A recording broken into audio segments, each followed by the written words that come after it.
Welcome to Thursday's edition of Big Blue Kickoff Live, presented by Cadillac, the official luxury vehicle of the Giants. Schmeelk, Citak with you. The phone number is 201-939-4513. A lot of assistant coach news for you today. We have some good stuff a little bit with the Giants having a bunch of coaches being named to the Senior Bowl and Shrine Bowl staff, so talk about that. But for Mr. Citak, first, how are you? I'm good. How about yourself? Doing all right.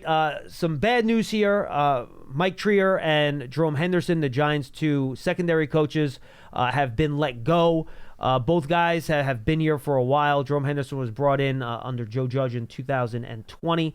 And, you know, just the way I look at it real quick, and I don't know what the thought process was upstairs, that, you know, Shane Bowen came in last year, and Jerome Henderson has not taught his system before, right? And while I think Jerome's a great coach, he did a really good job with guys like Drew Phillips, guys like Tyler Nubin, players like that. We haven't seen the progress maybe we would want to see from Tay Banks. And, you know, maybe Bowen thinks someone can come in here and teach his system a little bit better in the defensive backfield than what they had. But I think Jerome is going to pick up somewhere.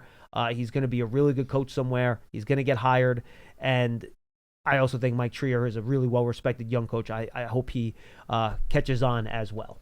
Yeah, I mean, look, we knew when the season ended and Brian Daboll was retained that there would be some changes to the coaching staff. We didn't know to what side of the ball. We didn't know what exactly would happen, but we knew that they weren't going to just trot, you know, the same exact coaching staff, or it was unlikely that that was going to happen. Again, my personal opinion, I think similar to what you said, is that when Shane Bowen was hired last year as the defensive coordinator, he didn't really get an opportunity to bring, you know, any assistant coaches with him.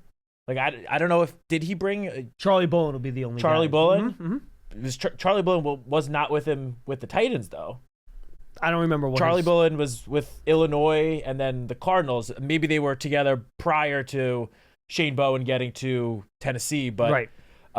He didn't really get to bring anyone. He kind of just, you know, adopted the defensive coaching staff that was in place. And so, you know, maybe this is him wanting to put a little bit of his own imprint on the staff. We don't really know, but yeah, it's, you know, it's tough to see any coach lose their job in any way. So, you know, thank you to Jerome and Mike Trier for, you know, their work the last few years, but onward and forward, you know, now whoever takes his Jerome spot on the coaching staff at defensive backs coach, I feel that's a pretty important assistant coach spot that now needs to be filled, because as you mentioned, the Giants are rather young, especially when it comes to the secondary. I mean, you brought up a few of the guys, Drew Phillips, Tyler Nubin, both going into their second season, Deonte Banks going into his third, and obviously Deonte Banks' growth and development is going to be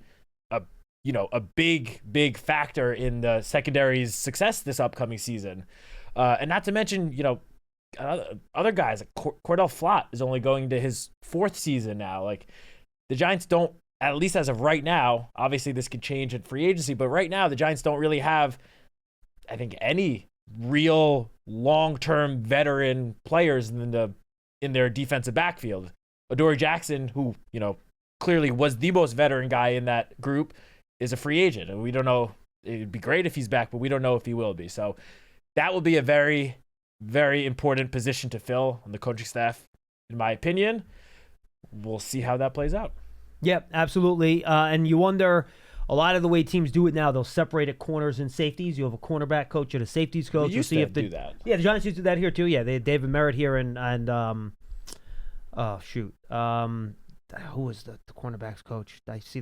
I can bet with names today apparently. But yes, the Giants did used to break it up, safety and cornerbacks coach. So we'll see how they decide to address that, and that'll be something I'm sure Shane Bowen and Brian Daboll in the front office will be trying to figure out over the next couple of weeks. All right, let's jump over to the better news with the Giants getting many of their assistant coaches as members of the All-Star game staffs. Shane Bowen will be one of the head coaches at the Shrine game. I don't think they've put out the rest of the coaching staffs for that game yet. Have they officially or no? The Shrine Bowl, it's still, I mean, Adam Schefter tweeted it last night. I think it's still technically reportedly. Yes. They haven't put an official announcement yet, but and there might be another Giant assistant in that staff too that I can't talk about, but that is something that's out there. And then for the Senior Bowl, you'll have Mike Kafka as the head coach of the national team, and then Giants running backs coach Joel Thomas will be the offensive coordinator for the American team. So they will be hands-on with all of these quarterbacks that are going to be in Mobile, which is very important because if the Giants don't use that third overall pick on a quarterback, one of the guys they're going to pick is probably going to be one of these guys at the Senior Bowl. And then we'll see, where Quinn Ewers winds up if he ends up going to an All-Star game. He declared the other day too. So very important to get your hands on these quarterbacks up close. You really learn about these guys when you coach them. You see how they absorb information, how they learn, interacting with them one-on-one, how they handle that sort of stuff. So it'll be a really good opportunity for the Giants coaches to get their hands on these quarterbacks. Yeah, I mean, these college All-Star games are always, the first real big step in the pre-draft process. And the fact that the Giants are going to have a head coach on one team and an offensive coordinator on the other team at the Senior Bowl between Mike Kafka and Joel Thomas, that's going to go a very long way in helping this coaching staff and the front office kind of get a better read on some of these quarterbacks, because the quarterbacks at the Senior Bowl are ones that, at least as of right now, are not expected to go at the very top of the first round. This is a group of guys that includes Jackson Dart, Dylan Gabriel, Will Howard, Jalen Milroe, who I know Jalen Milroe has been connected to the Giants in some mock drafts in the this week. And then in the Shrine Bowl, Shane Bowen is going to get a front row seat to Shedeur Sanders. So as we always talk about, these All-Star games, these are just step one, really, in the after the college football season pre-draft process, because technically the college football season is the real first step in the pre-draft process. But these All-Star games, once the season ends, is the first step, and it's how NFL teams can get a good read and spend some actual time, and as you said, get their hands on some of these players and see how they learn, how they operate, how they communicate with their teammates. So the Giants are going to get some very, very good front row seats to a lot of these different various quarterback draft prospects and guys that are supposed to go, in a wide range of rounds in the draft, between Shedeur Sanders, who, could be a top 2, top 3 pick, going all the way down to guys like, Will Howard, Riley Leonard from Notre Dame, who probably closer to, late day 2, day 3 picks. So this is going to be a very great and good opportunity for the Giants coaches to just really get a front row seat and sort of get ahead of the curve in terms of scouting some of these quarterback prospects. Yeah, and look, and this is the type of stuff for a quarterback which is it's invaluable, because as Joe Schoen has always talked about, quarterback is about more than just what's on tape, right? It's about how these guys talk, how they learn, how you interact with them, how they present themselves. They're going to be the face of the organization for a long time. So it's very important for, them to have a really good feel for these guys and how they operate. And I don't know what type of offense they're going to put in. This is not going to be the Giants offense per se, or at least not the advanced form of it, because you got to learn it in a span of a couple days, right? But it'll still be a great opportunity to see what these guys can do up close and personal. And the more data information you have on these guys, the better, because like we talked about, the Giants are likely to pick a quarterback in this year's draft, whether it's early, mid, or late, however they decide to attack this in terms of free agency and all that stuff. We talked about that a million times. So we'll have to see how they do that, but just getting up close with these guys is so important, and it gives you, I think, insight that you can only get when they come visit your facility and you put them in front of a board and you see how they react and how they handle things. But this is 3 days, it's live practice, this is all that stuff. It really is invaluable. Yeah, and by the way, the Shrine Bowl did just within the last hour officially announce Shane Bowen as one of the head coaches, with a coordinator from the Falcons, Marquise Williams, as the other head coach. So that is now official. But yeah, I think going back to, last year when Mike Kafka served as one of the head coaches in the Shrine Bowl last year. So this is his second consecutive season as a head coach for one of these college All-Star games. And the Giants also had some representatives at the Senior Bowl last year as well, between Shea Tierney, who was, I believe, was the offensive coordinator for one of the teams, And then I think it was Angela Baker was a tight ends coach Yep. for one of the teams as well. So this is a second straight year that the Giants are going to be very well represented on the coaching staffs at these collegiate all-star games. And, not to keep on going back to this year's rookie class, but clearly it seems like that, that up-close experience with some of these draft prospects helped the Giants land a pretty talented rookie class this past year.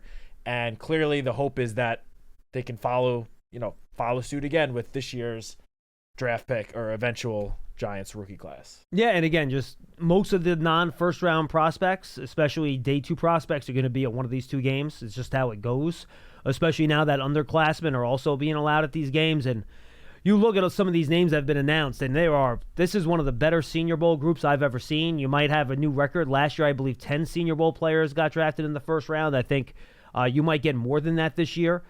Just because we've talked about this, there are so few surefire first-round picks that I think there's a consensus on. And if you're one of those guys, you don't feel the need maybe to go to one of these all-star games. But if now there's so many guys, well, I could get picked 15th or I could get picked 45th.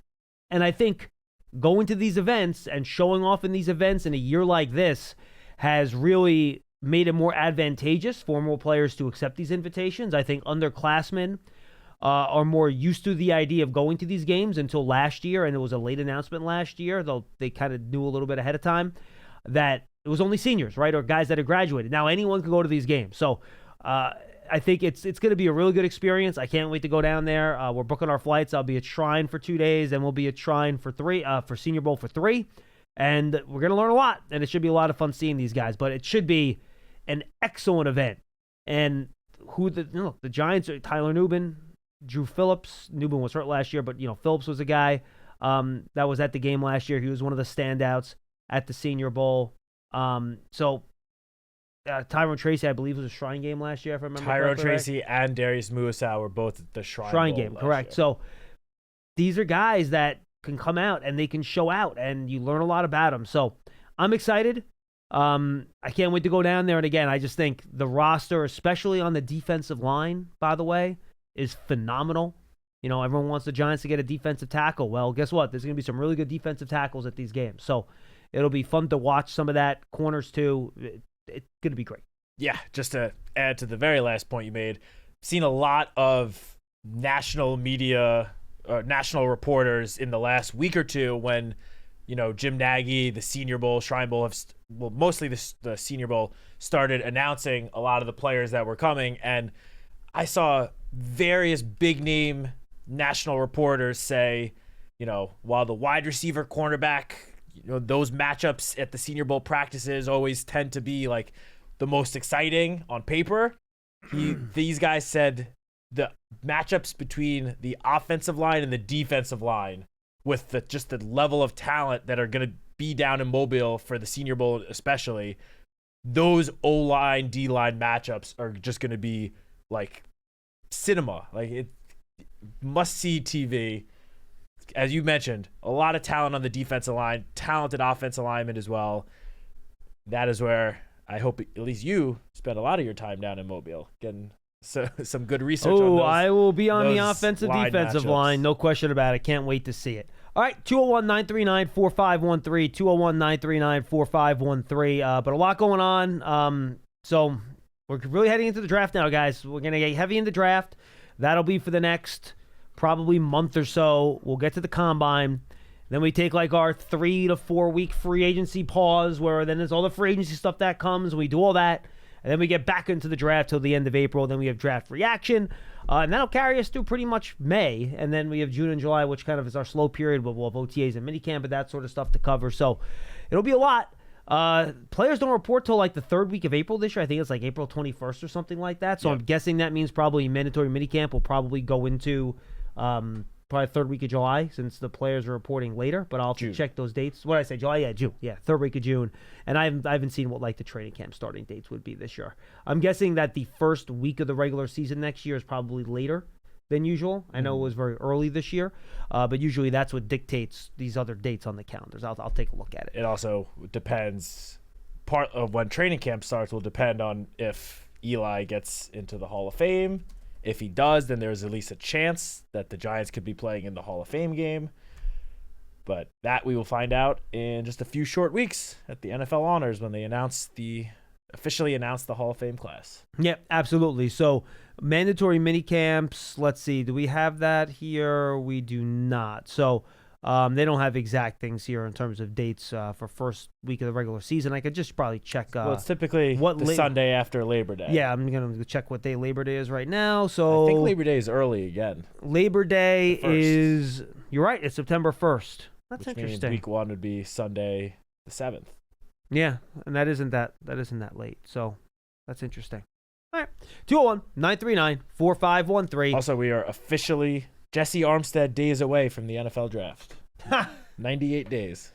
98 days, and that's a lot but of who's counting? Over-analysis that'll take place over those 98 days. Let's go to Brian in upstate New York. You'll lead us off today. Hi, Brian.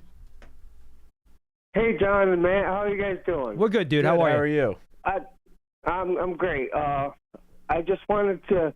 I like a lot of the stuff you guys are talking about. I just thought maybe I'd touch in on some of the draft strategy that the Giants could do. So what I would do, the only quarterback that I'm interested in is Cam Ward. So I would. To get Cam Ward, I don't think it should take much because the Titans need a lot. So what do you think about maybe just trading the 3 and trading a what? Just swapping our 3 for their 1, and we add in a 3rd round pick. They would be laughing so hard on the phone, you would not be able to get a word in. That's just not going to get it done. That would be, They would sit there, they would be rolling on the floor. I'll say this, when the Bears... it would be bad. When, what was it, 5-6 years ago, when the Bears traded up just from number 3 to number 2 to get Mitch Trubisky, they gave up a lot more than just 1 3rd round. I mean, when the Jets moved up 2 spots for Darnold, was it like 3 2s or something like that? They moved from 6 to 3, so 3 spots, and it cost them 3 second-round picks. Yeah. Oh, okay. All right. Well, that's out then, because I'm not doing that for him, though, either. So, yeah, honestly, Brian, in all honesty, and I mean, like, all jokes aside, and I don't know what, maybe the whole league is going to be colder on these quarterbacks. I don't have the answer to that. But if you want to move from 3 to 1, the conversation probably still begins with next year's number 1 pick. Oh, I wouldn't do that. I wouldn't either. I'm not that high on him. He's just the one I'm highest on. I agree with you. I'm with you on that, Brian.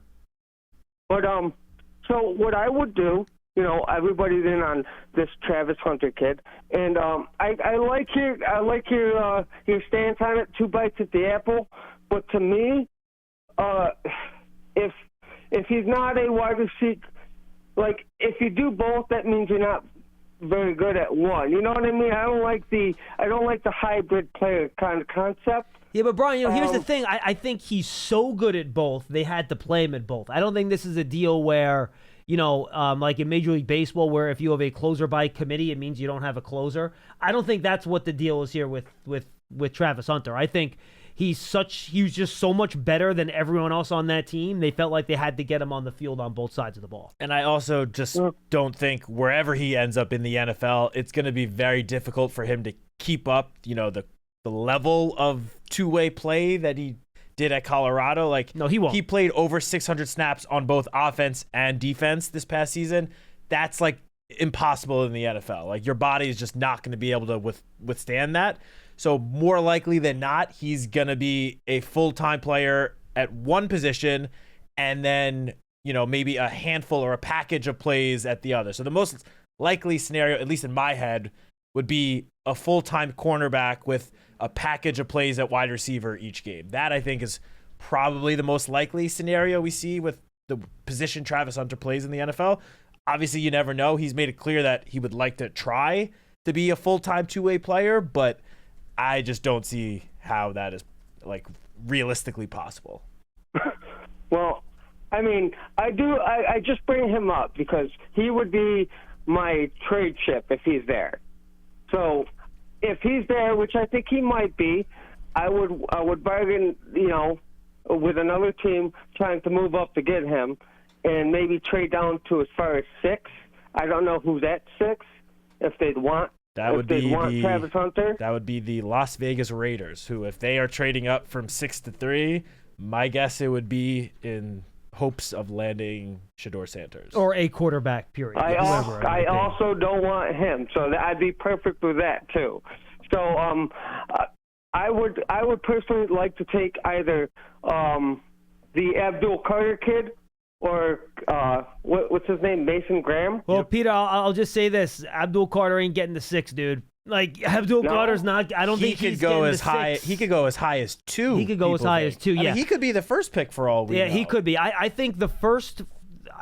3 of the first 4 picks in this draft are going to be a quarterback, Abdul Carter, and Travis Hunter.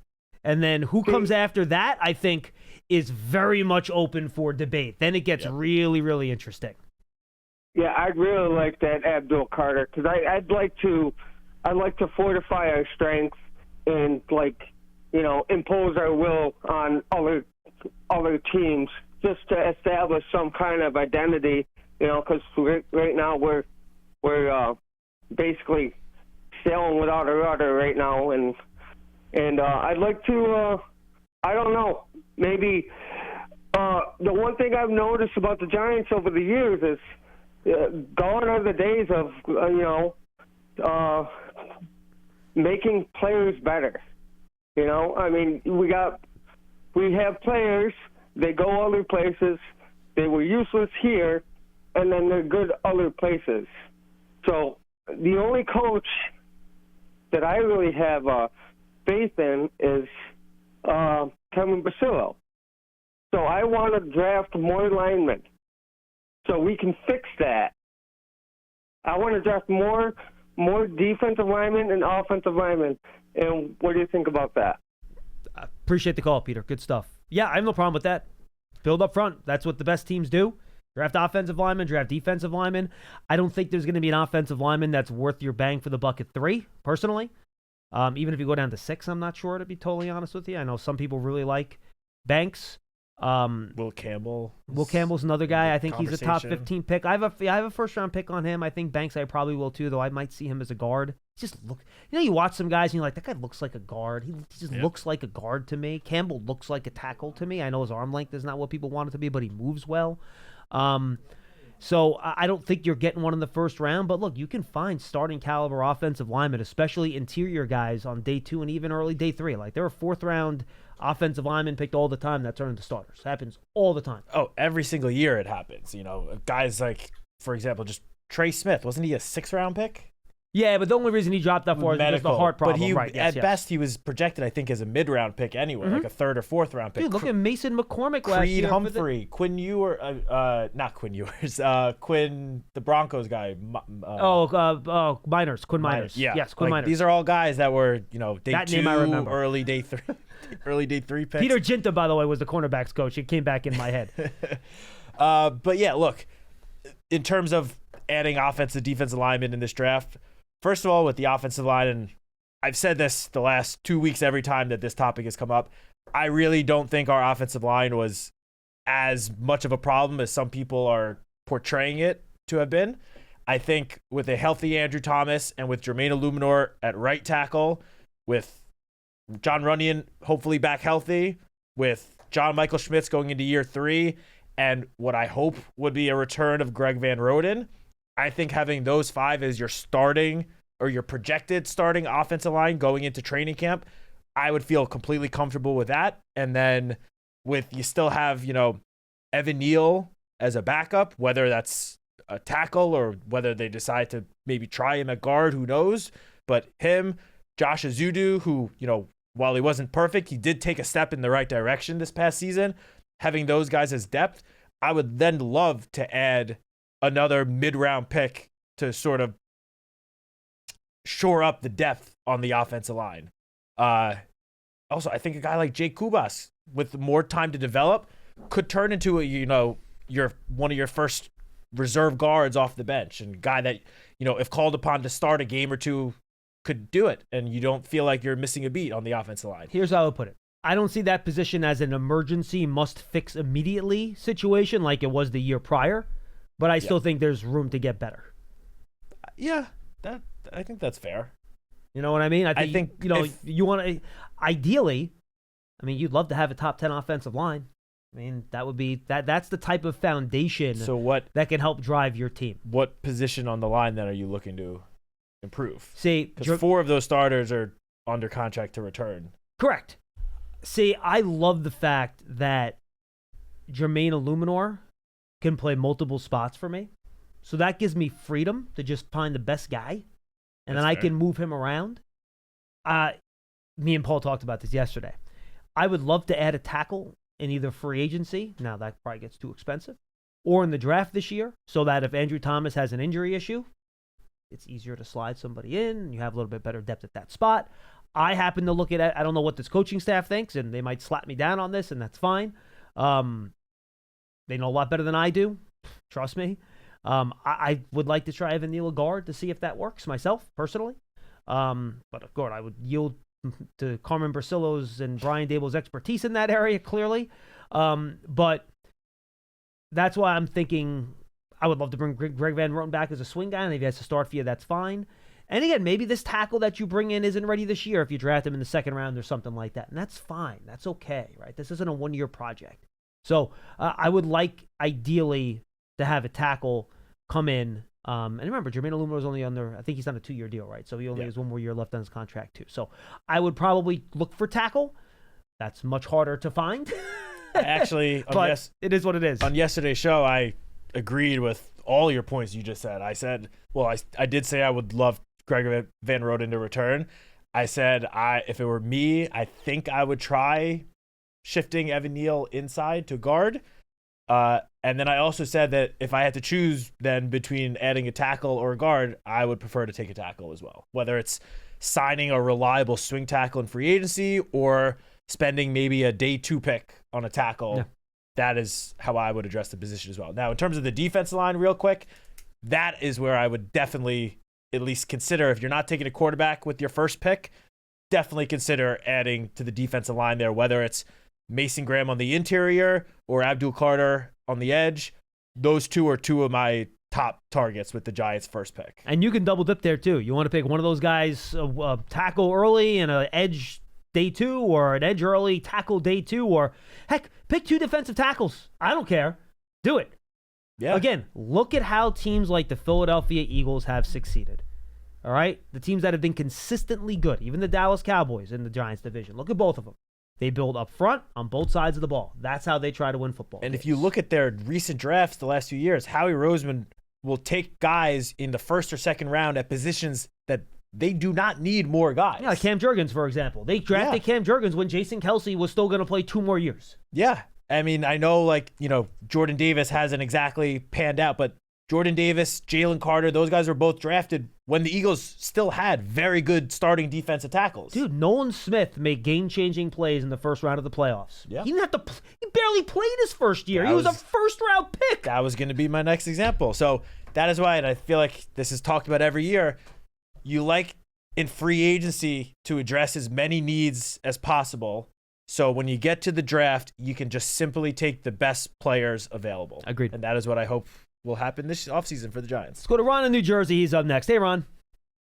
Hey guys, always a pleasure. Thanks. You talked mostly about my Travis Hunter question, so I'll make it a quick one. Yeah. If he only, and then I have another comment on something else. If he only played one position, is he still a top 5 draft? You know, Ron, it's a good question, and we had this debate on an episode of Draft Season. If he was only a wide receiver, he would probably be my number 2 receiver in this draft after Tet McMillan. If he was only a corner, he would probably be my top corner. I like him better than Will Johnson. So I would say if he was just a wide receiver, I believe he would still be a top 10 pick for me. Top 5, I think you're borderline. As a corner, I think he's probably right around that 5th or 6th spot.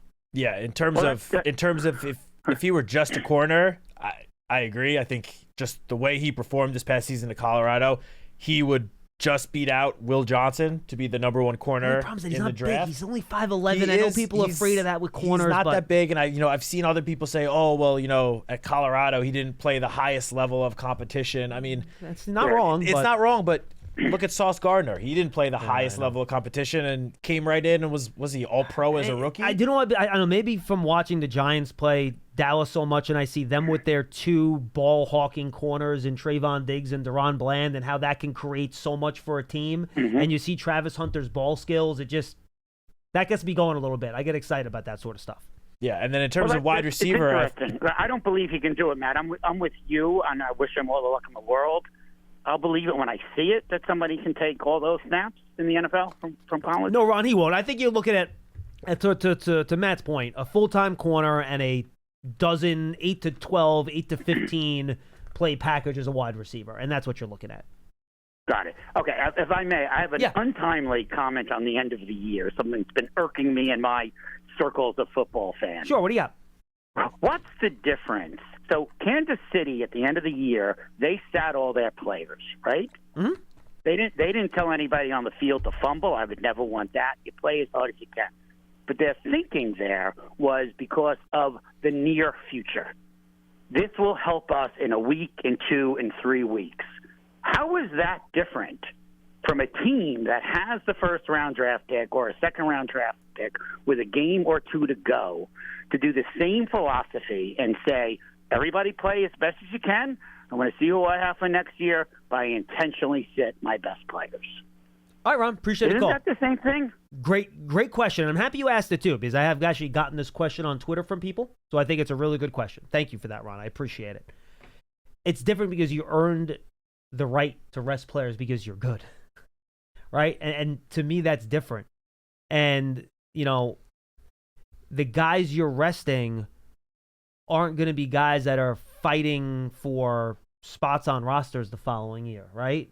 Generally speaking, like the guys that you're resting in these games are guys that are established parts of your team. They don't have anything to prove, things of that nature. And you look at the Giants, there aren't a ton of those guys on the roster right now. Including you rest 2 or 3 guys, all right, you can do that, but Malik Neighbors is a rookie. And do you want to send the message to the rookie early on that winning every game you can isn't important? I think the message already to the Chiefs is pretty clear that winning's kind of important because you've only lost 1 game that year. So I just think that's a little bit different. I understand your point. You're making a larger decision. You're also impacting your playoff positioning this year. You're making those decisions to help you win with this group of players. You're not making that decision to maybe perhaps getting an advantage in a draft to help you next year when there's a completely different set of players here. You know what I mean? The guys that are resting are going to get a chance to play in the playoff game, right? This isn't it for them. They get to play again because you're in the playoffs. So I think that's what, to me at least, makes it different. Yeah, to me, it's pretty simple. I mean, in the situation that you just brought up, the Chiefs are resting players because they didn't want to risk them getting hurt and not being able to play in the playoffs and help them win a Super Bowl championship. That is different than resting players just because it's week 17 or week 18, you're out of it and you want to, help your draft stock a little bit. That is just plain and simple to me. That is the biggest difference. Not wanting to risk, Patrick Mahomes, because if Patrick Mahomes gets hurt, the Chiefs' Super Bowl hopes are done. If Travis Kelce gets hurt, the Chiefs' Super Bowl chances are probably done. Chris Jones, go through the top guys on the Chiefs that sat that game. You lose any of those guys, and your Super Bowl chances take a very big hit. You're resting the guys to win. You're not resting the guys hoping to lose. Yes, exactly. I've seen plenty of people bring this point up on Twitter over the last few weeks, so it is a fair point. But to me, it's just the answer seems just very, very simple. You don't risk your chances of winning a Super Bowl in a game where you literally have nothing to gain whatsoever. Because as you mentioned, all of those Chiefs are still going to be back on the field in a week or two trying to win a Super Bowl. It's different when, you brought up Malik Neighbors. He's a rookie, and you want him, sending him the signal oh, it's okay to wave the white flag before the season's over. No, you want to tell your guys, go out and play 100% for as long as you can. And Malik Neighbors wanted to play, by the way. He could have easily. He would not have been happy if he was sad. Dude, he had that toe injury in week 16 against the Colts. I'll be honest with you, and I think you could have told by the tone we had on the show, I didn't think he was playing. I really didn't. He could have easily said, this is too painful, I don't want to play. He wanted to go out there and play. I don't think you want to tell the kid, don't worry about it. Especially all the phone calls and tweets we've gotten from people worried about him and his attitude and all that stuff. That's the message you want to send? Like, he's got a dog mentality, which is what you want out of your players, and especially your best players. Let the dog eat. Yeah, let him get out there as much as he can. He also, all of these guys, they're football players. They love the game. They want to be out there and play. They don't want to just sit for no reason. No guy, even if in a lost season, no guy is happy to just sit out week 18 for no good reason whatsoever if their team is out of it. They 100%. want to go out there and play. Yeah, I'm with you. And I think that's the difference. Ron, it's a good question. And again, Matt and I have both seen this on Twitter. So very often. I'm actually very happy you called up and asked a question so we could talk about it. But I see where you're coming from. I get your overall point. It's both are different versions of long-term planning, but the way they're different is what makes the difference in this particular situation. Let's go to Mike in Massachusetts. He's up next. Hey, Mike. Hey, how are you today, John? So I don't know what's going on today. We got 2 Massachusetts calls. Does Pearson have all his buddies that he grew up with calling up to the show today? What's going on with I don't this? think there was another Massachusetts call. I think the first guy. No, or am I wrong about that? Upstate New York. Oh, okay. Close enough. I've been up here since 1963, and my retort all the time to my Patriot friends is, you would have 8 if you didn't play the Giants. If you played the Giants, you're 0-2. Mike, nothing's funnier. I don't know how much you watch the Manning cast with Eli and Belichick, how he just so subtly slides in all these I beat you twice in the Super Bowl digs over the course of these Manning cast episodes. It really is funny. And Belichick laughs. He thinks it's hilarious. Yeah, because I think his heart's still in New York, because that's where he started, but oh well. Well, Mike, you know what? His heart might still be in Boston if there wasn't a 10-part documentary trying to turn him out to be the bad guy over an unbelievable 20-year career up there. I'm calling because I'm maybe rare, maybe I'm not, but I coached offense and defensive lines through high school and into college. Okay. And one thing I watch every play. I don't care who gets the ball. I don't care who you throw it to. I'm watching offensive line play all the time. I happen to like Evan Neal. I don't think Evan Neal's a bad player. Even coming out of college, he was a good player. I just think he's been hurt. But B, I don't think he's been utilized. If you look at Becton, who played really well this year for Philadelphia, he failed as a tackle with the Jets. Philadelphia moved him inside, had a pretty good year. I think we need to do the same thing with Evan Neal. I don't think Evan Neal has the flexibility or the speed to handle those outside rushers, and because he has balance issues. And he has balance issues when it comes to spin moves or swims. So I think he'd be a better guard. I think if you look, I'm not a PFF guy, but I think if you look at his blocking, his run blocking, as opposed to his pass blocking, his PFF scores would be, I would think, considerably higher. And Mike, honestly, I don't need to look at the PFF scores. You just watch the tape. You see, he moves people in the run game. And I'm with you. I think where he gets into trouble is that when he goes against these, and again, against the less athletic speed, defensive ends, he does okay too, right? Yeah. I think where he has trouble is when he has a guy that he knows is quicker, faster, more explosive off the snap that can beat him outside. He's so concerned about getting depth on his kick, on his drop, not to get too technical, that he ends up being susceptible to inside moves. You saw that against Micah Parsons. He's losing his balance because he's trying to get out there so fast. And I'm with you, and this is, again, I will yield to whatever Coach Dable and Carmen Brasillo think on this sort of subject, but from my very layman point of view, if you get him into a smaller area in that phone booth at guard, now, guys will be on him quicker, so there's other things he's going to have to get better at to succeed at that position. There are, it's not just move him in. It's a lot easier. There are different aspects to the deal, as you well know, Mike, coaching the position. But I think if you get him into more limited space, I think some of the issues we see on the outside might go away a little bit. Yeah, because I think, too, I think when he sees that speed rusher, he kicks so far and he loses his balance. No, I'm with you. And then he starts to reach. And when he starts to reach, he always reaches forward and reaches left. He bends at the waist. He bends at the waist, and then it's all over. And so, yep. And the other thing, there's 2 things on him. Second thing on him, would you pick up his 5th-year option if you move him to guard? I don't think you can pick up his fifth-year option. I'd be very surprised if the Giants did that. It's a lot of money for a guy at that position. I don't have the exact total, but that's got to be at least $12 million for the fifth-year option at tackle, right? Maybe even 15. I think so, yeah. I can look that number up. I don't think you can do that with him at that position. And the Giants will have that same decision on Kayvon Thibodeau this year too. So, yeah. My other question is, would you look at extending Illuminor to extend him for maybe 2 more years?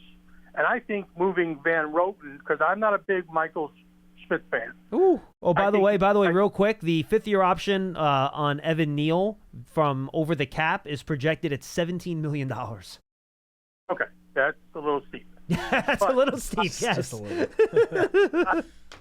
I'm not a big Michael Schmidt. I think he gets overpowered so easily. I think he's the same thing. He's always reaching. Who are you talking about now? I'm sorry? JMS. JMS, okay. The center? Yeah, I got you. I think he's over his head. I don't think he's had 2 good years. I would think about, if you're bringing back Van Roten, moving Van Roten to guard, to center, because I think he's bigger and I think he's more powerful than Michael J. And I don't think that that would be a bad move. And then maybe he could sit and learn a little bit. Because I just think he gets overpowered so easily. And I think if you watch the tape, you watch the all 22, and most of the pressure the Giants get is right up the middle, right over his head, and into the A gaps consistently. And I think that he gets beat way too often. So I think we need an upgrade at center. I just don't think he's got it. I don't know what you think about that. All right, Mike. Appreciate the call. Good stuff. Look, I think he needs to play a little bit better. Brian Daboll and Joe Shane have talked about that too. Mentally, everyone I've talked to, the calls, knowing where to be, understanding protections, calling those things out pre-snap are pretty on point, and I think they like that about him. You want that out of your center. But yeah, there are too many plays, Mike, to your point, where he gets overpowered, and that's something he's going to have to work on. There are other centers of his size that use technique better to mitigate some of those size disadvantages, like a Tyler Linderbaum, for example, in Baltimore, who's not any bigger than John Michael Schmidt. They're the same size. So there are ways to do it. You go back, all time, there's a lot of really undersized centers that turned out to be really good players. So I think you keep working with them on it. Do you want to have another option available to you? Sure, but I don't. My impression and my feeling is that that's not something that they want to pull the plug on after 2 years.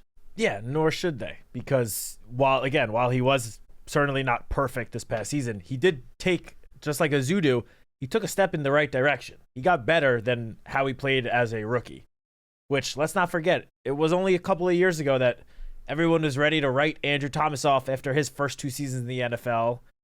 And then his 3rd year, he had a breakout all-pro season. And I know the circumstances are certainly different. Andrew Thomas was battling through foot injuries those first 2 seasons, and he got healthy, and then he had that breakout. But after 2 seasons, I don't think that's enough time to make a judgment on a guy and say, all right, it's time to send this guy to the bench. However, I do believe part of the reasoning why I am so keen on the idea of bringing Greg Van Roten back is because he showed that if called upon, he can step up and take over at center if needed.